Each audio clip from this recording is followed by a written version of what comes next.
Hi, good evening. This video is about current affair of month of जून 2024 और इसमें हम लोग देखने वाले बहुत सारे क्वेश्चन, ठीक है। तो और ये रिलेवेंट है upcoming examination such as 70th BPSC and other examination specially for the in fact ये जो करंट अफेयर ये सभी एग्जामिनेशन के लिए इंपॉर्टेंट है स्पेसिफिक, लेकिन स्पेसिफिकली फॉर द बीपीएससी, ठीक है। तो जून 25 1975 50 साल हो गए इमरजेंसी के, तो आपको याद रखने हैं। नए क्रिमिनल लॉज बन गए हैं 3। भारतीय न्याय संहिता 2023, भारतीय नागरिक क्या बोलते हैं सम, एक सेकेंड,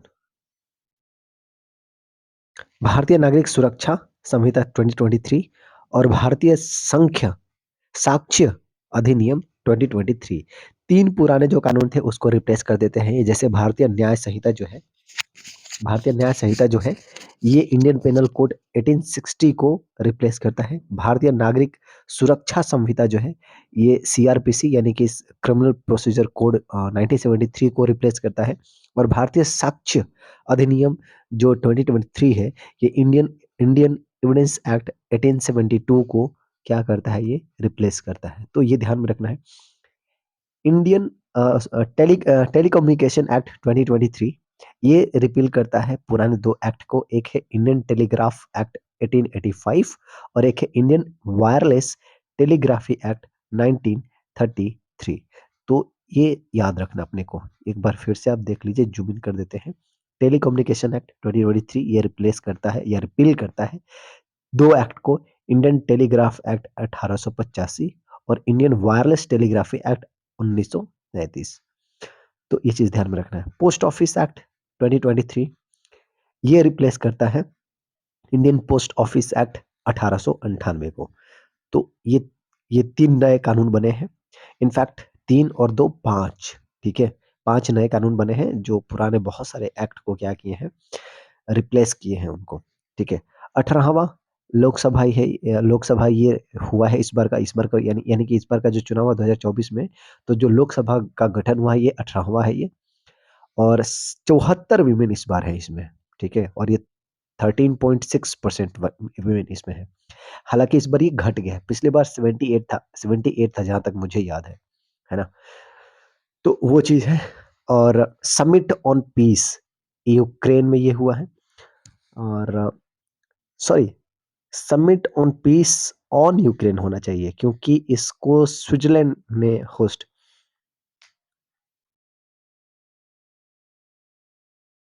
एक सेकंड, हाँ, मुझे जहां तक याद आ रहा है, एक सेकंड मुझे चेक कर लेता हूँ। यस, तो ये पीस समिट था ये। एक second, peace summit peace summit था ये स्विट्जरलैंड में इसको कंडक्ट किया गया था, तो इसको ध्यान में रखना है।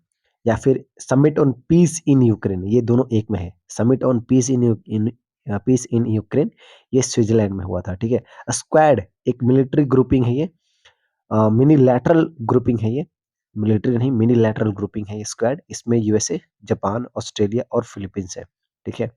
तो ध्यान में रखना है ये। पूजा पूजा इसका क्या है, एक ट्रिक है।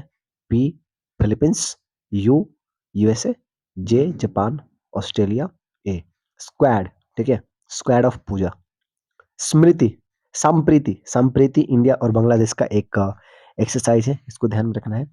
50th G7 का समिट इटली में हुआ है ये, और 1875 में इसका फॉर्मेशन हुआ था। इसी मीटिंग में हमने देखा कि बिडेन इधर उधर घूम रहे थे, है ना। तो 10% ऑफ वर्ल्ड पॉपुलेशन है, 40% वर्ल्ड का इकोनॉमी है इस बार। इसको ध्यान में रखना है। वर्ल्ड का जो टोटल पॉपुलेशन है उसका 10% जो है इस G7 जो कंट्रीज है इसमें आते हैं। और विश्व के 40% जो इकोनॉमी है वो G7 कंट्री जो है इसको ऑक्युपाई करती है ना। और इकोनॉमिक और फाइनेंशियल कॉर्पोरेशन को क्या कहते हैं, एक second, in response to economic and financial corporation due to the economic crisis, energy crisis जो आ गई थी उसको डील करने के लिए एक इकोनॉमिक कॉर्पोरेशन बनाने की घोषणा की गई थी 1975 में, जो कि G7 हमें देखने को मिलता है। इंडस एक्स इनिशिएटिव ये इंडिया और यूएसए का है। इंडस एक्स इनिशिएटिव जो है भारत और यूएसए का है।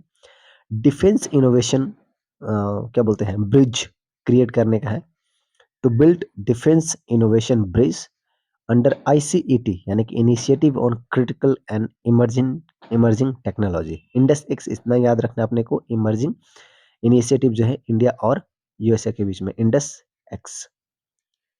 कोलंबो प्रोग्रेस, कोलंबो प्रोसेस, ये इंडिया ने इसको चेयर किया है पहली बार, और एक प्लेटफॉर्म है कंसल्टेशन करने का for the management of overseas employment and contractual labour. ठीक है, तो ये चीज़ आपको ध्यान में रखना है। एक प्लेटफॉर्म है जहाँ पे कंसल्टेशन की जाती है किस तरीके से ओवरसीज जो एम्प्लॉयमेंट है और कॉन्ट्रैक्चुअल लेबर है उसके मैनेजमेंट को लेकर के। पहली बार भारत ने इसको क्या किया है, चेयर किया है कोलंबो प्रोसेस। तो माइग्रेशन से एम्प्लॉयमेंट से रिलेट करके आप याद कर सकते हैं, भारत के लोग को लेकर के जबरदस्ती लेकर गया गया था एंशियंट टाइम में, सॉरी इनफैक्ट ब्रिटिश टाइम में, है ना। ब्रिटिश ने उनको लेकर गए थे वहाँ पे प्लांटेशन की खेती करवाने के लिए। इंडियन एम्प्लॉयमेंट आउटलुक 2023, ये ओआरएफ लेकर आया है, great initiative, ministry of textile का है ये। एफडीआई टोटल जो हमारे पास है, ये बताता है डेटा कितना, तो 44.42 बिलियन, ये इंपॉर्टेंट फैक्ट है ये। एफडीआई टोटल 2023 2024 यानी कि 24 फिस्कल ईयर में कितना आया है, तो ये आया है 44.42 बिलियन डॉलर। हालांकि ये घट गया है 3.49% से। ठीक है, सिंगापुर टॉप क्या बोलते हैं एफडीआई देने वाला है, यानी कि सोर्स है। मॉरिशस सेकंड नंबर पे सोर्स है, और तीसरा है USA. USA is the third source for the FDI, है ना। Global economic prospect prospect world bank लेकर आता है ये रिपोर्ट।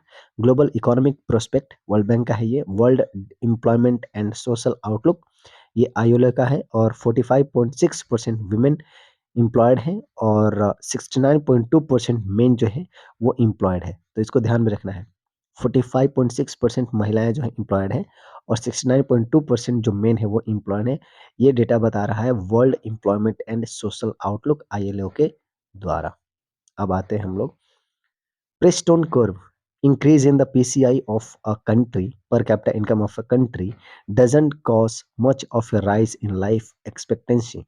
प्रेस्टन कर्व बताता है कि अगर पर कैपिटा इनकम में किसी कंट्री का इजाफा होता है तो जरूरी नहीं है कि जो लाइफ एक्सपेक्टेंसी है उसमें भी राइज होगा। ठीक है, तो ठीक है, इसमें बहुत ज़्यादा कुछ पूछने का कम उम्मीद है बीपीएससी में। तो ये बीपीएससी के लिए बहुत ज़्यादा यूजफुल नहीं है, यूपीएससी के लिए है ये। प्रोजेक्ट नेक्सस, ये है, आरबीआई ने इसको ज्वाइन किया है। प्रोजेक्ट नेक्सस को आरबीआई ने इसको ज्वाइन कर लिया है, और एक मल्टीलैटरल इंटरनेशनल इनिशिएटिव है। ठीक है, ये किस लिए भाई, तो जो क्रॉस बॉर्डर जो रिटेल पेमेंट होता है ना, उसको इनेबल करने के लिए जो है ये, और इसको आरबीआई ने ज्वाइन किया है, प्रोजेक्ट नेक्सस। और state of world fisheries and aquaculture 2024, और इसको प्रिपेयर किया गया है एंड रिलीज किया गया है एफएओ के द्वारा। ठीक है, तो ध्यान में रखना है, state of world fisheries and aquaculture 2024, ये एफएओ के द्वारा इसको प्रिपेयर और रिलीज किया गया है। प्रोजेक्ट नेक्सस, आरबीआई ने इसको ज्वाइन कर लिया है। एक इंटरनेशनल इनिशिएटिव है जिसमें कि जो इंटरनेशनल जो ट्रेड होता है उसको, रिटेल पेमेंट जो होता है उसको क्या किया जाए, इनेबल किया जाए। ठीक है, ऑपरेशन विजय, ये है कारगिल वॉर से रिलेटेड है ये, और जुलाई 26 को हम लोग कारगिल दिवस मनाते हैं। ठीक है, ऑपरेशन विजय बेसिकली जो कारगिल वॉर था ये, उसका नाम था ये, है ना। इंडिया का पहला जॉइंट, एक सेकेंड, इंडिया का पहला joint a doctrine for cyber space operation, इसको रिलीज किया गया है चीफ ऑफ डिफेंस स्टाफ, यानी कि सीडीएस ने क्या किया है, सीडीएस ने रिलीज किया है भारत का पहला joint doctrine for cyber cooperation. ठीक है, साइबर ऑपरेशन, इसको ध्यान में रखना है किसने रिलीज किया है। FATF, financial action task force, 1989 इसका इस्टेब्लिशमेंट हुआ था, G7 ने इसको किया था, पेरिस इसका हेडक्वार्टर है। इसका मेन काम क्या है, मनी लॉन्ड्रिंग और टेररिज्म को क्या करना, कॉम्बैट करना। Mutual evaluation report, mutual evaluation report of India, और इसको अडॉप्ट किया गया है एफएटीएफ के द्वारा। ऑलराइट, मल्टीलैटरल पेस ऑपरेशन, इसको peace operation, multilateral peace operation इसको पब्लिश किया गया है सिपरी के द्वारा, ठीक है। P28 प्रोजेक्ट 28 ये बिल्डिंग करता है, इसका मेन उद्देश्य क्या है कि बिल्ड करना है 4 इंडिजिनस ASW करवेट्स यानी कि एंटी सबमरीन वॉरफेयर, ठीक है। और नागास्त्रा 1 ये क्या बोलते हैं, एक सुसाइड ड्रोन है ये, और first indigenous loitering munition suicide drone है ये, ठीक है। एक सुसाइड ड्रोन है ये, पहला इंडिजिनस इंडियन आर्मी के द्वारा इसको क्या गया, रिसीव कर लिया है। और इसको डेवलप किया गया है EEL नागपुर के द्वारा, ठीक है। तो EEL नागपुर के द्वारा इसको डेवलप किया गया है। नगास्त्र सुसाइड, इसको ऐसे देख लीजिए, हमारे लिए क्या इंपॉर्टेंट है वो देख लीजिए कि नागास्त्र 1 क्या है, तो सुसाइड ड्रोन है। और किसके लिए, किसने इसको अडॉप्ट किया है, तो इंडियन आर्मी ने किया। किसने बनाया है, तो EEL नागपुर ने बनाया। बस इतना अपने को ध्यान है, और ये इंडिजिनस है ना। Suicide drone, Nagastra, Javelin anti tank weapon system, और Javelin anti tank weapon system India और यूएसए के बीच में है ये। और फायर एंड फॉरगेट सिस्टम पे ये क्या करता है, काम करता है। Javelin anti tank weapon system India और यूएसए के बीच का है ये, और फायर एंड फॉरगेट सिस्टम पे काम करता है। कुछ एक्सरसाइज की बात करते हैं, जिमेक्स इंडिया और जापान का है, ये मैरीटाइम है, नेवी का है। होपेक्स इंडिया और इजिप्ट का है, इजिप्ट का है ये, एक जॉइंट मिलिट्री है ये, एयरफोर्स का है। और इस बार इजिप्ट में इसको जो है होल्ड किया गया है, हेल्ड किया गया है। होपेक्स, होपेक्स किसका है, इंडिया और इजिप्ट का। पनामा, पहला nation to evacuate island community over climate impact, क्या है भाई, तो पहला ऐसा कंट्री बन गया है पनामा जिसने क्लाइमेट के इम्पैक्ट की वजह से अपने कम्युनिटी को क्या किया है, इवैक्यूएट किया है, निकाला है, ठीक है। अंडरग्राउंड कोल गैसिफिकेशन प्रोजेक्ट, तो अगर ये बात करें हम लोग, तो झारखंड के जमतारा में देखने को मिला है अंडरग्राउंड कोल गैसिफिकेशन प्रोजेक्ट। कहाँ पे है भाई, तो जमतारा, झारखंड। और मिनिस्ट्री ऑफ कोल ने इसको क्या किया है, इसके ऑपरेट कर रही है, ठीक है, इस प्रोजेक्ट को। तो अंडरग्राउंड कोल गैसिफिकेशन प्रोजेक्ट कहाँ देखने को मिला है, झारखंड के Jamtara. That is very important, underground coal gasification project. नागिनक्टी वर्ल्ड सेंचुरी, इसको क्या बोलते हैं, रामसर साइट्स में इंक्लूड कर दिया गया है। और बिहार से टोटल तीन रामसर साइट्स हो गया, एक है कवर्तल और दूसरा है नागी और तीसरा है नकटी। ये दोनों ही जमुई जिले में आपको देखने को मिलेगी, और दोनों ही मैन मेड है, ठीक है। 46 ATCM यानी कि Antarctic treaty consultative meeting, that is very important. 46 ATCM जो है इस बार इंडिया ने होस्ट किया है, और मिनिस्ट्री ऑफ अर्थ साइंस ने इसको होस्ट किया है, ठीक है जी। और दक्षिण गंगोत्री 1983 में, मैत्री 1989 में, और भारती 2012 में। ये इंडिया का मिशन है अंटार्कटिका पे, तो ये ध्यान में रखना है। चाहे वो भारती हो, मैत्री हो, दक्षिण गंगा हो, ये सब अंटार्कटिका में क्या है, भारत का मिशन है। और 46 जो ATCM हुआ है, अंटार्कटिका ट्रीटी कंसल्टेटिव मीटिंग, वो भारत में हुआ है, उसको याद रखना, that is very important. Collective intelligence initiative, इसको जूम कर लेते हैं। कलेक्टिव इंटेलिजेंस इनिशिएटिव, ये UNDP का रिपोर्ट है ये, और क्लाइमेट एडेप्टेशन एंड माइग्रेशन से रिलेटेड है ये, ठीक है। कलेक्टिव इंटेलिजेंस इनिशिएटिव UNDP का है, क्लाइमेट को एडेप्टेशन से रिलेटेड है ये। Slate of the ocean report, slate of the ocean report 2024 UNESCO का है ये। कार्बन प्राइसिंग रिपोर्ट 2024, ये वर्ल्ड बैंक लेकर के आया है, that is important. Carbon pricing, pricing की बात आ रही है तो थोड़ा सा ध्यान रखते हैं कि वर्ल्ड बैंक, ठीक है। Mission pre fire, free fire नहीं भाई, प्री फायर, ये नासा का है ये। और ये है क्या, तो polar radiant energy in the far infrared experiment. तो ये नासा का है मिशन प्री फायर, और नासा ने लॉन्च किया है एक स्मॉल सैटेलाइट मेजर करने के लिए, क्या भाई, तो लॉस्ट जो हो गए हैं, जो हीट लॉस्ट हो जा रहा है अर्थ के पोल से, उसको क्या करने के लिए, मेजर करने के लिए। यानी कि जो प्री फायर जो मिशन है नासा का, वो क्या है, उसका मेन काम क्या है कि स्मॉल सैटेलाइट को लॉन्च करता है मेजर करने के लिए जो हीट लॉस्ट हो गया है अर्थ के पोल से, ठीक है। तो एक चीज है, और ये शू बॉक्स के साइज का बहुत छोटा सा साइज है, क्यूब सैटेलाइट है ये, है ना, क्यूबसैट इसका नाम, क्यूबसैट यूज किए जा रहे हैं। तो प्री फायर नासा।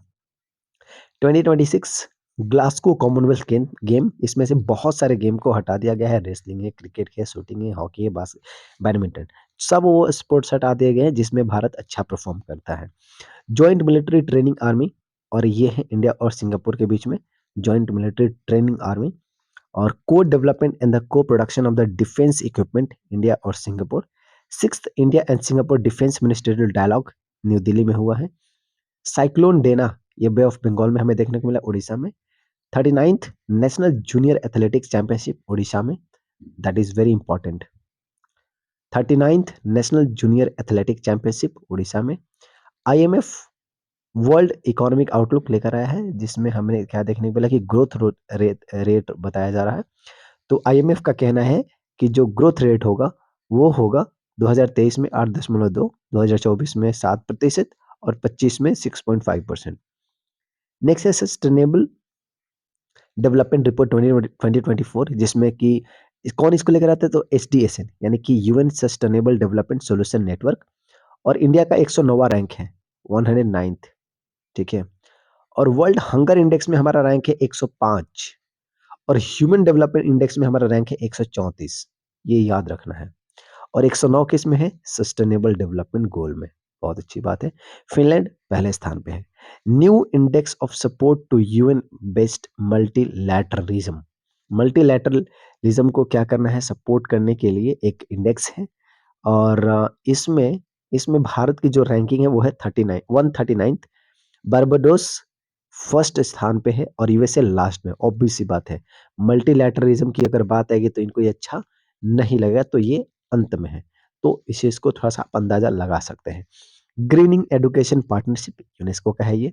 और जो क्लाइमेट क्राइसिस है उसको टैकल करना है by harnessing the critical role of the education. Education का जो एक बहुत ही महत्वपूर्ण रोल होता है ना, उसको यूज करके किस तरीके से क्लाइमेट क्राइसिस है उसको टैकल किया जाए, वो काम कर रहा है यूनेस्को। अपना एक पार्टनरशिप है, प्रोजेक्ट है, जिसका नाम है ग्रीनिंग एडुकेशन पार्टनरशिप। तो आप अंदाजा लगा सकते हैं, देखिए ग्रीनिंग की बात की जा रही है, एडुकेशन की बात है, तो एडुकेशन से यूनेस्को थोड़ा सा ध्यान में होना चाहिए, है ना, तो एलिमिनेट करने में हेल्प करेगा UNESCO. Grinning education partnership. Nature restoration plan यानी कि एनआरपी, ये यू का है यानी कि यूरोपियन यूनियन का है। क्रोकोडाइल कंजर्वेशन प्रोजेक्ट 1975 में आया था। और उड़ीसा का जो भीतरकनिका नेशनल पार्क है, वहां पे भारत का second largest mangrove after Sundarban, ठीक है जी। तो अब इसको देखो ऐसे बता देते हैं आपको, हमें क्या देखने को मिला, क्रोकोडाइल कंजर्वेशन प्रोजेक्ट 1975 में शुरुआत किया गया था उड़ीसा में। भीतरकनिका नेशनल पार्क है, वहां पे आपको देखने को मिलेगा। और भीतरकनिका जो नेशनल पार्क है, ये भारत का दूसरा लार्जेस्ट मैंग्रोव है। और सबसे बड़ा कौन सा है, तो वो है सुंदरबन। और जो भीतरकनिका नेशनल पार्क है, ये एक रामसर साइट्स भी है, ठीक है। तो ये चीज आपको याद रखना है, crocodile conservation project Odisha 1975। Advanced artificial intelligence system for early detection of the forest fire, ये आपको पेंच टाइगर रिजर्व मध्य प्रदेश में देखने को मिला है। और found its mention in the Ain Akbari, ये जो पेंच टाइगर रिजर्व है ना, इसका उल्लेख जो है एन अकबरी में भी हमें देखने को मिलता है, जो कि अबुल फजल के द्वारा लिखा गया था। अबुल फजल ने एन अकबरी लिखा था, ठीक है। तो इसमें, और जो जंगल बुक है ना, रुडयार्ड कैपलिंग की, हालांकि ये आदमी बड़ा खराब था ये भारत के लिए, है ना, भारत के प्रति इसका सोच बहुत ही गंदा था, ठीक है। आप मॉडर्न हिस्ट्री पढ़िएगा, जब जालियांवाला बाग हत्याकांड आएगा तो आपको याद आएगा इस आदमी के बारे में, क्या इसने किया था। खैर, तो हमें अभी इसमें क्या याद रखना कि advanced artificial intelligence system for early detection of the forest fire, ये जो टेक्निक है, सब पहले मतलब कि डिटेक्शन लगा लेना फॉरेस्ट फायर को, ये पेंच टाइगर रिजर्व मध्य प्रदेश में हमें देखने को मिला है, ठीक है भाई। के राधाकृष्णन कमेटी, ये जो के राधाकृष्णन है, ये इसरो के फॉर्मर चेयरमैन रहे हैं। और ये बना है एनटीए को रिफॉर्म करने के लिए। आपको पता है कि नीट में बहुत सारे स्कैम अभी हुए, ठीक है। तो उसके बाद से ही एक कमेटी बनाया गया, जिसका कि मेन जो काम है वो है किस तरह से एनटीए को रिफॉर्म किया जाए, ताकि इस तरह का चीजें ना हो, ठीक है। मिनिस्ट्री ऑफ एजुकेशन ने इसको क्या किया है, कंस्टिट्यूट किया है। एनटीए को स्टैब्लिश किया गया था 2017 में, और मिनिस्ट्री ऑफ एजुकेशन के अंदर आता है ये एनटीए। और ये स्टैट्यूटरी बॉडी के रूप में है, ये सोशल रजिस्ट्रेशन एक्ट 1860 के तहत इसका फॉर्मेशन हुआ है, ठीक है। Global gender gap, that is very important. Global gender gap, WEF, ठीक है ना। वर्ल्ड इकोनॉमिक फोरम, 14 इंडिकेटर हैं और 4 डायमेंशन है। आइसलैंड टॉप पे है, इंडिया 129 रैंक पे है। और ये बोला जा रहा है कि इन सब कंट्री से नीचे है। तो समझ नहीं आता क्या ये लोग लॉजिक लगाते हैं, किस तरह से डेटा आता है। अब बताओ, बांग्लादेश, नेपाल और श्रीलंका से, बांग्लादेश से महिलाओं को कम आज़ादी, भारत देश में जेंडर गैप कम है, कुछ हजम नहीं होता है। खैर, 134 साल टू रीच फुल पैरिटी, ऐसा कहा जा रहा है इस रिपोर्ट में कि ग्लोबल पैरिटी, जेंडर जो पैरिटी है, यानी कि महिलाएं और पुरुष, मेल और फीमेल एक समान हो जाएंगे, ऐसा होने में 134 साल लग जाएगा। ठीक है भाई। चाइल्ड न्यूट्रिशन रिपोर्ट 2024, ये यूनिसेफ लेकर आता है और यूनिसेफ का जो हेडक्वार्टर है वो है न्यूयॉर्क में, ठीक है। चाइल्ड न्यूट्रिशन रिपोर्ट जो है वो लेकर आता है UNICEF. Global gender gap, UWEF, global gender gap. अच्छा, एक और रिपोर्ट है, जेंडर इन इक्वालिटी रिपोर्ट या इंडेक्स, वो लेकर आता है UNDP। तो याद रखना है, जेंडर इन इक्वालिटी अगर इंडेक्स की बात की जाएगी, जेंडर इन इक्वालिटी इंडेक्स, तो UNDP। और ग्लोबल जेंडर गैप की अगर बात करेंगे तो वो है WEF, यानी कि वर्ल्ड इकोनॉमिक फोरम। तो इंपॉर्टेंट है ये। और चाइल्ड न्यूट्रिशन रिपोर्ट तो यूनिसेफ का है, जिसका की हेडक्वार्टर न्यूयॉर्क में। कन्वेंशन 182, आईएलओ का आईएलओ का, और ये चाइल्ड लेबर से बात करता है ना, है ना।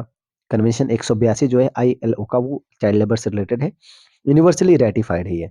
Migration and the development brief, और migration and the development brief ये वर्ल्ड बैंक का है। और इंडिया जो है टॉप रिमिटेंस कंट्री है, 100 बिलियन डॉलर का, 120 बिलियन, 120 बिलियन डॉलर जो है भारत को कुल जो है रिमिटेंसेस लास्ट ईयर मिले हैं। टॉप रेमिटेंस कंट्री है भारत। और जो और कंट्री है जिसमें कि मैक्सिको है, चाइना है, फिलीपींस है, पाकिस्तान है, ठीक है। तो दूसरे नंबर पे मैक्सिको है, इसको बस ध्यान में रखना, और तीसरे नंबर पे चाइना। ईयर 2025 को जो है क्या घोषित किया गया भाई? तो ईयर 2025 जो है international year of the quantum science and technology, that is important. 2025 को घोषित किया गया है international year of the quantum science and technology, UN के द्वारा। क्वांटम मैकेनिक्स, देखो बेसिकली क्या बोलते हैं, ये जो कॉन्सेप्ट है ना, ये वर्नर हेसबर्ग के का कहीं ना कहीं है ये। और ये एक्सप्लेन करता है किस तरीके से एक्सट्रीमली स्मॉल ऑब्जेक्ट्स, है ना, साइमल्टेनियसली अपना एक कैरेक्टरिस्टिक्स रखता है, पार्टिकल का भी और वेव का। देखो, कहा जाता है जो क्वांटम साइंस है ना, उसमें पार्टिकल का जो कैरेक्टरिस्टिक्स होता है, वो एक समय पे पार्टिकल का भी होता है और वेव का भी होता है। और ये जो पार्टिकल की हम बात करें, वो बहुत ही एक्सट्रीमली स्मॉल होता है। तो उसी के बारे में क्वांटम बात करता है ना। तो इसीलिए ये बड़ा सिग्निफिकेंट ये टॉपिक है ना, और बहुत न्यूज़ में है ये। और काफ़ी इसका सिग्निफिकेंस है आने वाले समय में, क्वांटम का। तो इसीलिए 2025 को जो है क्वांटम साइंस एंड टेक्नोलॉजी का ईयर ही घोषित कर दिया गया है, ठीक है। Quantum is the smallest possible discrete unit of any physical property, obvious सी बात है। ये बहुत ही स्मॉल ऑब्जेक्ट की बहुत ही छोटा यूनिट है ये, है ना। अब इतना छोटा है कि समझिए कि एक जो पार्टिकल है वो दोनों तरफ बिहेव करता है, पार्टिकल की तरह भी और वेव की तरह। तो ये है क्वांटम के बारे में। खैर, बहुत ज़्यादा अपने को नहीं जाना इसमें। नेशनल क्वांटम मिशन, ये भारत का जो है वो है 2023 से 2028 का है। और department of science and technology है, इसको क्या करा, इंप्लीमेंट कर चुका है। 2023 से 28 हम लोग का अपना खुद का चल रहा है नेशनल क्वांटम मिशन, ठीक है। आर्टेमिस एकॉर्ड, ये नासा का है ये, और 2020 में इसको स्टैब्लिश किया गया था। और civil exploration and the use of the outer space, ठीक है ना। किस तरीके से सिविल सिविल के लिए यूज़ किया जाएगा और एक्सप्लोर किया जाएगा आउटर स्पेस को, उसके लिए है आर्टेमिस अकॉर्ड। और मून पे, मार्स पे, कॉमेट्स पे, एस्टेरॉइड पे इसको क्या करना है, एक्सप्लोर करना है, सिविल और कमर्शियल, सिविल यूज़ के लिए, ठीक है। इंडिया इसका सिग्नेटरी है और अर्मेनिया ने इसको साइन किया है, ठीक है। अर्मेनिया भी इसका सिग्नेटरी है। आर्टेमिस अकॉर्ड जो है नासा का है, 2020 में एस्टैब्लिश किया गया था। और ये सिविल एक्सप्लोरेशन और यूज़ क्या है, आउटर स्पेस के लिए, जिसमें कि मून, मार्स, कॉमेट्स और एस्टेरॉयड है। FSSAI यानी कि food safety standard authority of India, 2006 में के कानून से तहत इसका फॉर्मेशन हुआ है। Ministry of health and family welfare के अंतर्गत ये आता है। Global report on the neglected tropical disease 2024, ये रिपोर्ट लेकर आता है डब्ल्यूएचओ यानी कि वर्ल्ड हेल्थ ऑर्गेनाइजेशन। एनटीडी यानी कि नेग्लेक्टेड ट्रॉपिकल डिजीज वो डिजीज होती है। India has the world largest burden. अगर इंडिया की बात करें तो सबसे ज्यादा अगर एनटीडी के बर्डन अगर आपको देखने को मिलेगा तो वो भारत में देखने को मिलेगा, जिसमें कि डेंगू होता है, लेप्रेसी होता है, कालाजार है, रेबीज है, फिलेरिसिस है ना। तो ये सारी चीजें हैं। और अल्फा फोल्ड 3 एआई मॉडल है ये। और Google DeepMind and Isomorphic lab ने इसको क्या किया, डेवलप किया है। तो अल्फा फोल्ड 3 जो है एक एआई मॉडल है, और इसको गूगल का जो डीप माइंड है वो, और आइसोमॉर्फिक लैब है ना, आइसोमॉर्फिक लैब ने क्या किया, दोनों मिलकर के डेवलप किया है। It can predict structure of protein, DNA, RNA है ना, लिगार्ड। इसको ये प्रेडिक्ट कर सकता है प्रोटीन के स्ट्रक्चर को। और आप देखिए इस बार का जो क्या बोलते हैं फिजियोलॉजी है ना, उसमें भी या केमिस्ट्री में प्रोटीन के स्ट्रक्चर को जो है एक्यूरेटली क्या बोलते हैं प्रेडिक्ट किया जा सके, उस चीज के रिलेटेड स्टडी के लिए ही इस बार का नोबेल पुरस्कार भी मिला है। तो इसको थोड़ा सा रिलेट करके हम लोग देख सकते हैं। दक्ष प्रोजेक्ट जो है आईआईटी दिल्ली का है ये, और to build high energy space telescope for the study of explosive astrophysical source है ना। तो दक्ष प्रोजेक्ट आईआईटी दिल्ली का है, और एक स्पेस टेलीस्कोप क्या बोलते हैं, टू बिल्ड हाई, मतलब जो ये जो दक्ष प्रोजेक्ट है ये इसका मेन उद्देश्य क्या है कि एक टेलीस्कोप बनाना है, स्पेस टेलीस्कोप जो कि बहुत ही हाई एनर्जी का होगा, जिसका मेन मकसद क्या होगा, जो एक्सप्लोसिव जो एस्ट्रोफिजिकल सोर्सेज है उसको स्टडी करना। तृष्णा तृष्णा एक इंडिया और फ्रांस के बीच में है ये एक्सरसाइज है, ये एक्सरसाइज कह लें या फिर क्या बोलते हैं, एक कोऑपरेशन है ये। और इसका मेन जो काम क्या है वो मॉनिटर करना है अर्थ का सरफेस और टेम्परेचर एंड वाटर मैनेजमेंट। जो तृष्णा है वो तृष्णा है भारत और फ्रांस के बीच में, भारत की जो इसरो है वो, और फ्रांस की जो CNES है, उन दोनों के बीच में एक प्रोजेक्ट है। और मेन इसका काम है अर्थ के सरफेस को क्या करना, मॉनिटर करना, टेम्परेचर और वाटर मैनेजमेंट को भी देखना। अर्थ केयर मिशन ये यूरोपियन है, ये यूरोपियन स्पेस एजेंसी और जाक्सा का है ये। अर्थ केयर मिशन जो है ये है यूरोपियन स्पेस एजेंसी और जाक्सा का, यानी कि जापान का। क्यों? तो to understand interplay between the cloud, aerosol और रेडिएशन। क्लाउड, एरोसोल और रेडिएशन के बीच में क्या एक इंटरप्ले है उसको समझने के लिए अर्थ केयर मिशन जो है लेकर आया गया है जापान और यूरोपियन यूनियन के जो स्पेस एजेंसी है उसके द्वारा। ठीक है। 77th वर्ल्ड हेल्थ असेंबली, ये जिनेवा में हुआ, स्विट्जरलैंड में, इसको याद रखना है। 70, ये बहुत इंपॉर्टेंट है। 77th world health assembly, Geneva के स्विट्जरलैंड में। नेक्स्ट है डिसीजन मेकिंग बॉडी फॉर ठीक है, WHO।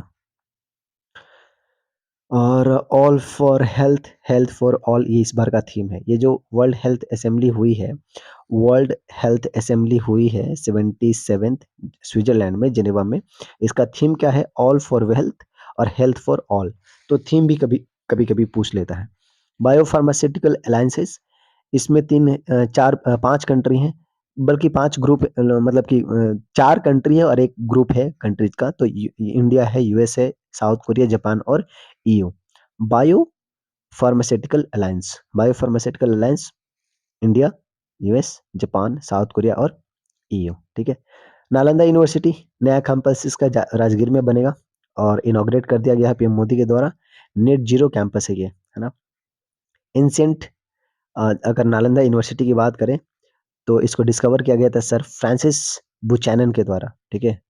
जो पुराना जो नालंदा यूनिवर्सिटी है उसको जो है खोजा गया था फ्रांसिस बुचानन के द्वारा, और विजिट किया गया था बुद्धा के द्वारा यहाँ पे। विंस ह्वेनसांग ह्वेनसांग और इत्सिंग दोनों ने कहीं पर यहाँ पे ट्रेवल किया था 7वीं शताब्दी में। तो ये तो हिस्ट्री का कुछ चीज है।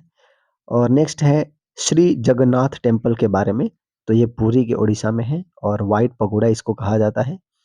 और किंग अनंत वर्मन चोडगंगा, जो गंगा डायनेस्टी के थे, उन्होंने इसको बनवाया था। और ये कलिंगा स्टक आर्किटेक्चर आपको देखने को मिलेगा। और विवेकानंद रॉक मेमोरियल ये न्यूज़ में इसलिए था क्योंकि प्रधानमंत्री मोदी वहाँ पे जाकर के मेडिटेशन किए थे, ठीक है? कन्याकुमारी में है ये और 1970 में इसको बनाया गया था। और रीनेमिंग, तो जोशीमठ का नया नाम हो गया है ज्योतिर्मठ। जोशीमठ का नया नाम हो गया है ज्योतिर्मठ। जोशीमठ का नया नाम हो गया है क्या? ज्योतिर्मठ। और कोसियाकुत्तुल कोसियाकुत्तुल का नाम हो गया है नैनीताल, ठीक है? तो ये जो ज्योतिमठ है जोशीमठ है इसको स्टैब्लिश किया गया था आदि शंकराचार्य के द्वारा, जो कि अद्वैतवाद के फिलॉसफी के जो है क्या बोलते हैं, उसको उसको प्रोपेगेट किए थे अद्वैतवाद को। भाविकुंडा, और ये है आंध्र प्रदेश के विशाखापट्टनम में भाविकुंडा, और ये बुद्धिस्ट कॉम्प्लेक्स है भाविकुंडा, तो इसको ध्यान में रखना है। और कोझिकोड, यानी इसको कैलिकट भी कहते हैं, और वहीं कालीकट पर पुराना वाला आज कोझिकोड है। और इंडिया की पहला सिटी ऑफ लिटरेचर बन गया है ये, है ना? इंडिया के पहला सिटी ऑफ लिटरेचर कौन है? कोझिकोड है। यूनेस्को का सीसीएन ने जो इसको क्या किया है, घोषित किया है, Kozhikode. Kozhikode is the India city of first city of literature. ये बहुत इंपॉर्टेंट है ये। यूनेस्को, हाँ, यूनेस्को सीसीएन यानी कि यूनेस्को क्रिएटिव सिटी नेटवर्क के द्वारा जो है कोझिकोड को क्या किया है, फर्स्ट लिटरेचर सिटी जो है भारत का घोषित किया गया है। और म्यूजिक में ग्वालियर है ना? म्यूजिक सिटी ग्वालियर है। फिल्म सिटी मुंबई है। और गैस्ट्रोनॉमी सिटी हैदराबाद है। और क्राफ्ट एंड फोक आर्ट में जयपुर और श्रीनगर है। इस बार श्रीनगर को यूनेस्को ने इसका अवार्ड दिया है, यूनेस्को सीसीएन ने, ठीक है? और क्या है? और कुछ, ये कौन सा है, इसके बारे में है? अच्छा, कोझिकोड के बारे में है। तो देखिए कोझिकोड के बारे में हम लोग पढ़ रहे थे, तो कोझिकोड को क्या गया है, सिटी ऑफ लिटरेचर घोषित किया गया है यूनेस्को के सीसीएन ने किया है। और कुछ इन्फॉर्मेशन है कोझिकोड के बारे में। तो हमें पता है कि जमोरिन ने वहाँ पे उसको रूल कर रहा था, और वास्को डी गामा जब आया था तो उसने उसकी हेल्प किया, उसको क्या बोलते हैं, स्वागत किया था। इब्न बतूता यहाँ पे ट्रैवल कर चुका है। Vasco da Gama, Abdul Razzaq जो कि पर्शियन एम्बेसडर था, वो भी यहाँ पे ट्रैवल कर चुका है ना, 15th सेंचुरी में। कोझिकोड में सिटी ऑफ स्कल्पचर भी इसको कहते हैं, है ना? तो ये भी याद रहे, सिटी ऑफ स्कल्पचर भी कोझिकोड को कहते हैं, और फर्स्ट सिटी ऑफ लिटरेचर भी यही है भारत का। श्रीनगर वर्ल्ड क्राफ्ट सिटी का अवार्ड मिला है वर्ल्ड क्राफ्ट काउंसिल के द्वारा, है ना? तो वो चीज़ ध्यान में रखना है, वर्ल्ड क्राफ्ट सिटी श्रीनगर, और सिटी ऑफ स्कल्पचर या फर्स्ट लिटरेचर ऑफ जो है फर्स्ट क्या बोलते हैं, फर्स्ट सिटी ऑफ लिटरेचर भी कोझिकोड। और ग्वालियर जो है म्यूजिक के लिए इसको अवार्ड मिला है, म्यूजिक सिटी। और फिल्म के लिए मुंबई, गैस्ट्रोनॉमी के लिए हैदराबाद। अब आगे बढ़ते हैं। प्रिक्स वर्सैलिस अवार्ड जो है यूनेस्को का, ये बेसिकली जो है मिलता है आर्किटेक्चर में, है ना?